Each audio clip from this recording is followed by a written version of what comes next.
All right, well, hello, everybody. My name is Jeff Cummings. I work for Infoblox, and we take care of DNS and DHCP for a whole lot of folks. There's a lot of things that a lot of the people in this crowd apparently don't really realize about DNS and DHCP, so I'm going to talk to you about that today. Not too close to that one. All right, so the bad stuff is coming. Those are the old guys laughing, because the young guys probably never saw that show. The attacks are coming to your network. They're already on their way. They've already been launched. And you need to be able to defend your networks. You need to be ready to repel those attacks. And I'm going to tell you today about some things that DNS and DHCP can be done, or you could leverage DNS and DHCP to actually make it stronger.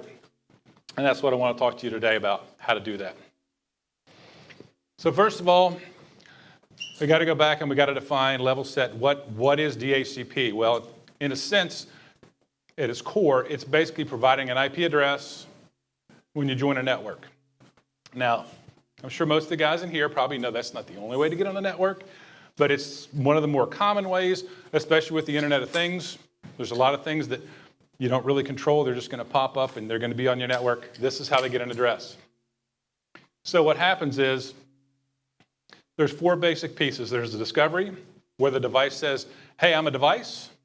I'd like to have an address on your network. Who's out there listening? And then the server, the DHCP server, makes an offer and says, hey, you can have this address. And there might be multiple of those. There might be 2 or 3 or 4 of those DHCP servers that they can actually contact. So they're going to pick one of those addresses, the client is, and say, I'd like to have that one. And the server that sent it is going to say, okay, fine, you can have it. So that's basically what happens. And there it is written. If anybody gets the slides, it's actually written out. But the cool thing is, we can actually block things right there. So just because they ask for an address doesn't mean that we have to give them an address. So if you happen to know something about that device and you want to keep them off the network, you certainly can with DHCP. So again, it can block things before they get on the network, which is what the important part is. If they don't have an IP address, they can't do anything. They can't send a packet, they can't go anywhere, they can't route traffic, they can't do anything, they can't receive anything. They're just sitting there begging for an address, and we're going to just keep saying no. So typically those addresses are provided by DHCP, and if you can prevent them having an address, you can prevent them doing anything malicious. Now, guys in this room probably have another way to get on the network. It's not a big deal, but most devices, again, will use DHCP. So what can you block? You can block a MAC address. You may have a known MAC address that you've seen before that did something stupid in your network. You can preclude them from having an IP address. You might have a list of maybe a brand name of devices that you don't use or is not compatible with something. You can block those as well. You can also block networks. Typically, a DHCP server will get requests from multiple different networks. If you want to not supply an address to a particular network, you just say, I'm not going to provide an address, and they don't get an address. And that might be handy if you have a certain segment that has maybe all servers on it with static addresses, and you don't really want to provide any DHCP. Or you might want to leave it on and see if anybody asks for one on that network, which we'll talk about that in a minute. You also can block by operating system. So DHCP actually it requests a bunch of options. So when you're starting, or when they're asking and announcing, here I am, they ask for a bunch of options. They ask for them in a certain sequence and a certain number, or certain different number of options are asked for. Based on which options are asked for and in what sequence, you can make a fingerprint. So you can tell if it's an XP box or whatever it is. And that might be important if you may not want XP on your network. Just don't give it an address. We have a lot of school systems that do that right now. They just don't give XP addresses. Or if, like I said, you have a Windows network and everything on the network is Windows, and a Linux box pops up, that may be suspicious. You may not want to give that an address. Or certainly if you want gaming boxes off your network, you can certainly do that. Again, schools do that a lot too. So what is successful prevention? So just because the request is made, that doesn't mean you have to answer the question. You don't have to provide the address. But if no address is provided, you still have some important information.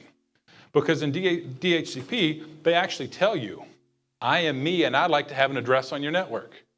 So they tell you things like what the host is, what network is trying to join, what time it tried to join, and things like that. So you actually can add to your intel and you can say, this guy maybe not be the guy I want on my network, and maybe you get a MAC address from him that you use.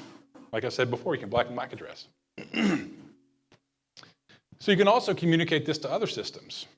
So you can share with your other security systems, hey, this guy tried to come on my network and do something inappropriate, or pop on a network that's inappropriate, and then you can get a response and you can start some workflow. And I'll talk about that in a minute too.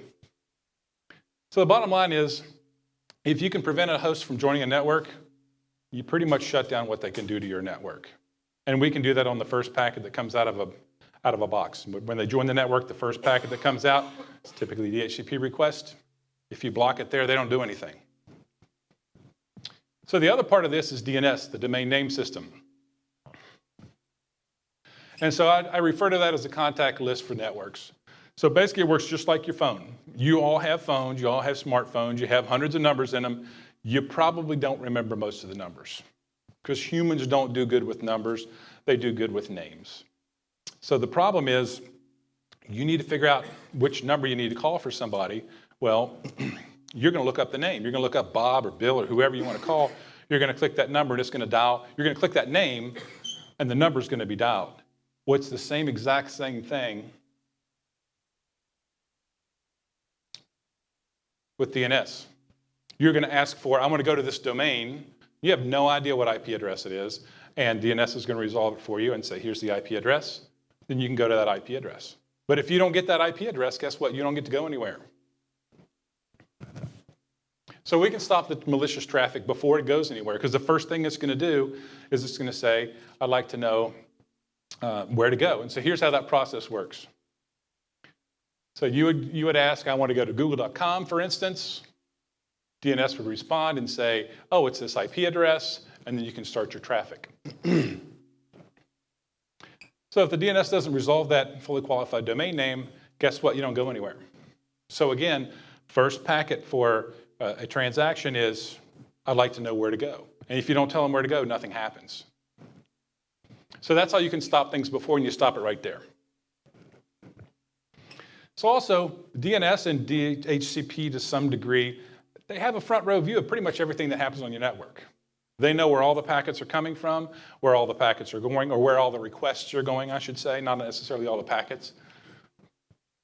And why is this important? Well, both the protocols can engage before anything happens, which is really important. Both protocols can also enforce security before things happen, which is really very important.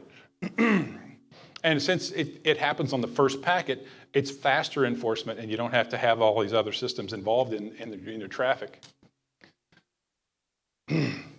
So also you can take load off other devices. So let's just, for instance, say you have some malware on your system. So it doesn't know what to do, it's just sitting there. So it's going to reach out to a command and control, typically, and ask what to do. The command and control might say, download this tool and go do whatever you need to do. Then it might spread all over your network and gather a bunch of information. Then it might exfiltrate the data. Well, you're going to have all kinds of systems in there, IDSs and IPSs and firewalls and all kinds of stuff, routing devices, switches, all of those involved in that traffic. Well, if you stop and you don't provide the IP address of the target and he doesn't get told what to do, guess what? He's not going to do anything. He's just going to keep banging the DNS and say, what's that IP address? What's that IP address? As long as you don't answer it, he doesn't do anything. So you can actually take load off firewalls and other systems so they can do what they're good at and let DNS do what it's good at. So also precision is very important in DNS and in security. So DNS can block a specific domain.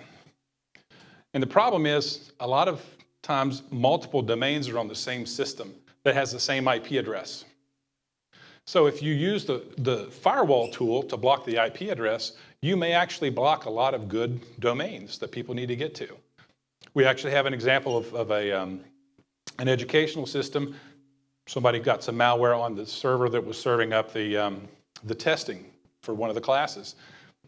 Some system figured out it was that. They blocked it with an IP, and nobody could take the test because they blocked the entire server, all the domains. So precision is important. And so what I want to tell you is, you got to use the right tool for the right job. So IP blocking is important in some cases. Sometimes it's overkill and you need to do it with the right tool, which might be DNS in many cases. So how does it work? How do we block the things? So typically, we need to know how to block things, right? So we're going to use response policy zones, which has been in DNS standard, the bind standard, since 2010. It basically is a method of transferring a list of information around the DNS servers. And typically that list of information is going to be reputational based. It's going to be a list of bad domains or good domains. And it's built into the protocol to shift it all around everywhere. So it can shift around very, very rapidly. And we can distribute, here's the sites we don't want people to go to. And it's just a simple compare. A query comes in. Is it in the blacklist? Nope. Then let them through. If it is in the blacklist, don't give them an answer.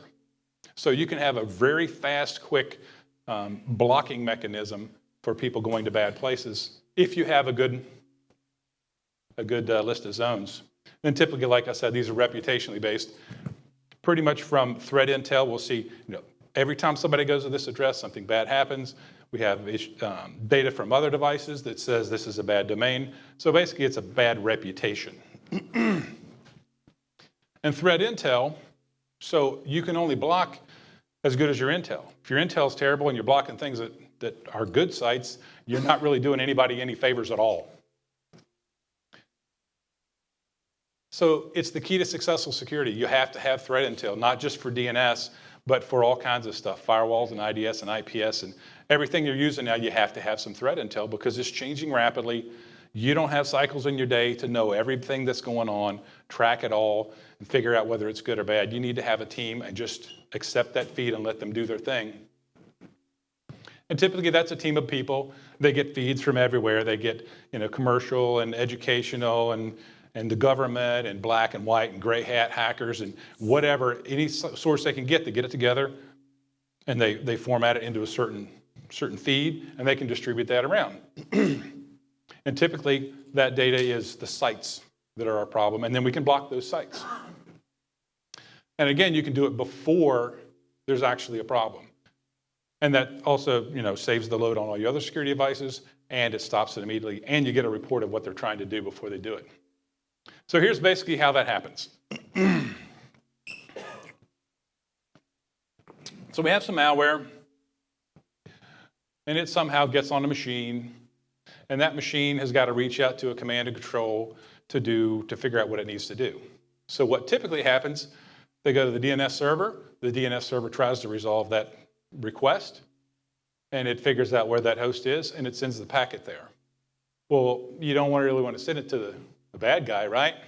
So that's why you have the threat intel. So the threat intel with the RPZ feeds into the DNS, creates a blacklist, and you deny people from going to that. So you can either deny them, you can tell them it doesn't exist, or you could send them somewhere else, maybe some kind of a landing page that says, hey, you went to a place you weren't supposed to, you need to go talk to somebody, you not need to go there, whatever the message from your team needs to be. And then it blocks it. And so those people don't get to go to the command and control to hear what happens and to hear what, or to get their command. What do you want me to do? Do you want me to steal information or replicate or exfiltrate? What do you want me to do? If you don't get that request, nothing happens. So I'm not sure if this sound's going to work, but we're going to give it a shot. This is a movie that came out in 1992. Hopefully somebody will remember it. There's a war out there, old friend. A world war.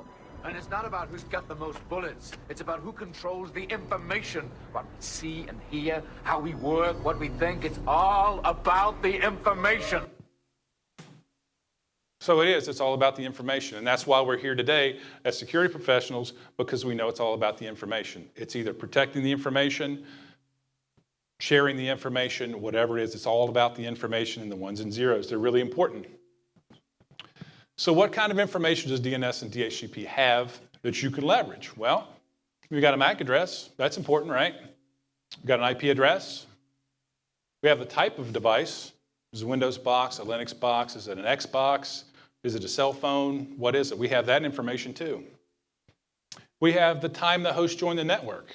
So you can use that when you're doing forensics and say, hey, something happened. you might need to know, well, when did that box come on? Was that box on the network when the thing happened, or did it join after that? Well, that might be part of your investigation. So that's important information. You also might want to know the network that the host joined. Was it on the wireless network? Was it on the guest network? Was it in a private network that they shouldn't have been on? That information is important as well. And we also have the history of when all those things happened. So if something happened, you're investigating something that happened 6 months ago, you can query the logs and say, who had this MAC or who had this IP address on this day? And then we can tell you all those kind of things, not just us, but any DNS or bind server can share that information with you. We have the DNS names of all the hosts. We have the names of all the network targets where people tried to go. So you might be able to correlate every time somebody gets blocked at this site, they just went to this other site first. Maybe that might be a clue. Maybe that's where the infection came from. So all that information is very important. When did all these things happen? Did it happen at 2 o'clock in the morning when no one was there? Did it happen in the middle of the day when everybody was there? All those things are clues, and we have that information. And with a little bit of integration with Active Directory, we can actually tell you who's on the box. So now you have a target. You're after Jeff. You're not after some IP address. You're after some human that you can track down, and maybe you know who it is. Maybe you go find him. So the point there is all this information is available in DNS and DHCP, and I talked to a bunch of people today. They're not leveraging that. They're not reaching out and gathering the information from the DNS and DHCP server. They're getting it from some other system. Well, we're actually told, I am whatever, I want an IP address. I am whoever, and I want to go somewhere. So it's firsthand information that's given to us. We don't have to discover it. It's given to us, and we just need to share it. And I encourage everyone else to start using that and talk to your DNS folks. Say, I need to have the data that you have, and the DHCP guys. So as you know, that's a treasure trove of information, and all the data is correlated. It's all in the same system.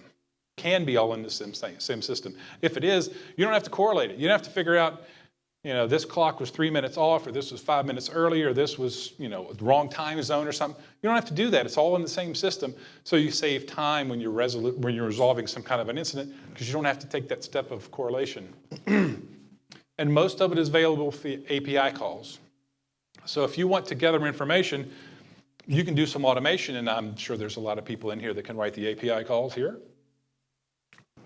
And when you do, you can get that information automatically. So you get a ticket that says something happened, you can immediately turn around and say, what do I know about this IP address? You get a whole bunch of information out of our logs or any other vendor's logs. They're there, please come and use them. So investigations. So typically, an alert ticket might come in and say, something bad happened on this IP address. It's not really a whole lot to go on, and you've got to start querying all the other systems. You got to look through your SIM, and you got to try to figure out whatever happened, what correlated, what was on the network. Well, wouldn't it be better if you could have a ticket that said, Jeff is on his MacBook. He just joined this particular network at the headquarters building. He got this IP address. He received it at 2:30 in the morning, and he attempted to go to these sites. He got blocked on the last one, badguy.com, and it happened at 2:32. So he's on the network for 2 minutes, and the trigger is actually the last line. That's the trigger, but we can provide all that other information. All that's in DNS and DHCP. So if you got a ticket like that, you might actually have a direction to go. Where I used to work, I ran a cyber lab, and sometimes things got out of the lab and got into the corporate network, and they would detect it, and they would call me. They're like, oh, it's Jeff. He's just being an idiot again. So they would call me up and just turn it off, just stop. And it's not like a high threat. If it came from somebody they didn't know, maybe that would be a higher threat. So it's all about the information, having all the information, right? And then with a simple query to the DNS system, you could say, or the DHCP system, where did he log on the last 3 times? Was it all in the same building? Was it in his cubicle? Or did he go to some other building that he doesn't usually go to? So that's part of the forensics piece. Where did he actually turn? Maybe he went to a different building at 2 o'clock in the morning that he's never been to. That would be a clue. That's an anomaly, and we can provide some of that. Also, you can see the sites where they went. And that might be a clue too. Like I said before, something happens, and then where did they go right before that? So that information is all in the logs for DNS and DHCP. And I encourage all the security guys to reach out and grab that information. Whatever system you guys are using, reach out and get it via API, because it's there for your use, and most people that I talked to today are not using it. So also for automation. So my favorite story about the automation that you can do is vulnerability scanning. So I used to do that in a past world. And we would scan periodically, like probably most people in here do.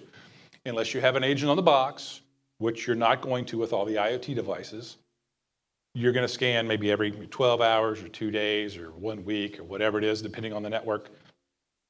If I came on between your scans, you wouldn't be scanning me. But if you did it with a DHCP address, and every time that the DHCP server gave out an IP address, the DHCP server could let your vulnerability scanner know, hey, I just gave an IP address to this MAC address, which happens to be a Windows box. And so now it can start to scan immediately, and it doesn't have to pre-scan and figure out what operating system it is. It's told. It's this operating system, use this profile, scan that guy once. So instead of having a blast of information every 12 hours and a bunch of traffic to everyone and ping sweeps and all kinds of stuff to figure out what's going on, you just ping the ones that you know join the network. And that way you can be more efficient with that. You can do it in real time or near real time. And it's just a more effective way to use that. And so when issues occur, you need to have things notify. So most of the systems can actually notify the ticketing system and tell you all that information I showed you before. Jeff did this on his MacBook at this time on this network, and here's the ticket, and you build the ticket, and you can have a more informative ticket than just say, investigate something on this IP address. You don't even know where to go. So if you have that information, you can get a better ticket. So remediation systems, like I said, we don't stop the queries. They're going to keep asking, I need an address, I need an address, I need an address. I need the IP for this domain. I need it, give it to me. They're just going to keep asking. We can't stop them from asking, we just can stop us from answering. And so the trick there is, if you could automate that, and you could have the systems tell the remediation systems, hey, this guy just went and did something stupid. He went to this IP address. Go investigate what process did that. So then maybe the remediation system might figure out what the box is. It might figure out, oh, it was this particular process. Maybe I kill that process. Maybe I look for that process anywhere else in the enterprise, and maybe that process is a bad process. So we don't solve that problem, but we can give you the heads up that somebody did something stupid. Maybe you need to go investigate it. And then, obviously, transition to remediation VLAN, kind of standard stuff. We can be the first one that offers that. Hey, this guy came on this network. We think he's sus. Put him in a different network, run the scans, figure out whatever you want to do to him, and when he's done and he's appropriately secured, put him back in the production plan. And then also firewall rules. You can generate a firewall, or you can't generate a firewall wall. You can suggest this just happened on this IP address. You may want to do something about it. You might want to block it. You might want to monitor it. You might want to do whatever you want to, but you can do it on the IP address. But again, you need to be careful when you use the IP address as opposed to the domain name, because precision is important. And if you're not using the precision, sometimes you can shut off things that you really probably don't want to shut off. And then for investigations, you can leverage API calls to pull information. Something happens, you can do a call and say, what do you know about this MAC address? Well, it had all these IP addresses, it logged onto these places, it's gone to these sites, and that helps build the case for you. And that information is in DNS and DHCP, and most people are not leveraging those two protocols. And if you have all that, you can create a timeline. Came on the network, they did this, they went on a different network, they did this, they went over here, and they did something else, and then they got caught. Well, maybe they got caught over here, but maybe they did it before and they didn't get caught because you're not monitoring everything appropriately. It just helps build that story. And that data is very valuable. And again, most people, at least the people I talked to today and my customers, many of the security teams do not leverage either one of those. So my story to you today is leverage the tools you already have. You already have DHCP and you already have DNS in your network.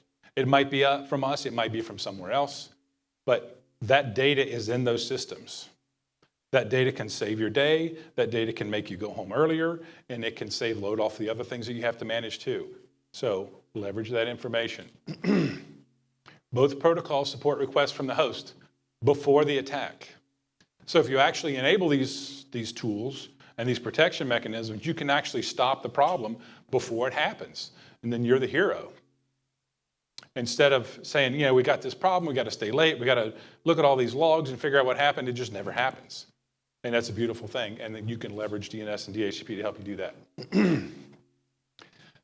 And again, both can stop the action before it happens. So if you block at that point, on the first packet from each one of those protocols, you can enforce quicker, you can resolve the issue quicker, and you don't have the complexity of having to correlate all these systems and all these logs and everything that's going on, because it never happens. And that's the beauty of blocking it before it happens. So as I leave you today, there's a lot of things on your network. There's going to be more and more things on your network. The Internet of Things is going to infect your networks. You're going to have all kinds of things on there, radios, thermostats, whatever. There's all kinds of stuff that you don't have an agent on, you're not controlling, you're not securing before it goes on your network. They're coming. And if you're not prepared for it, you need to be. This is an option for you to secure where those things go and what they do, and if you allow them on your network, because they're all going to be DHCP. So I encourage you to leverage the power of DNS and DHCP to protect your network, and I thank you for your time.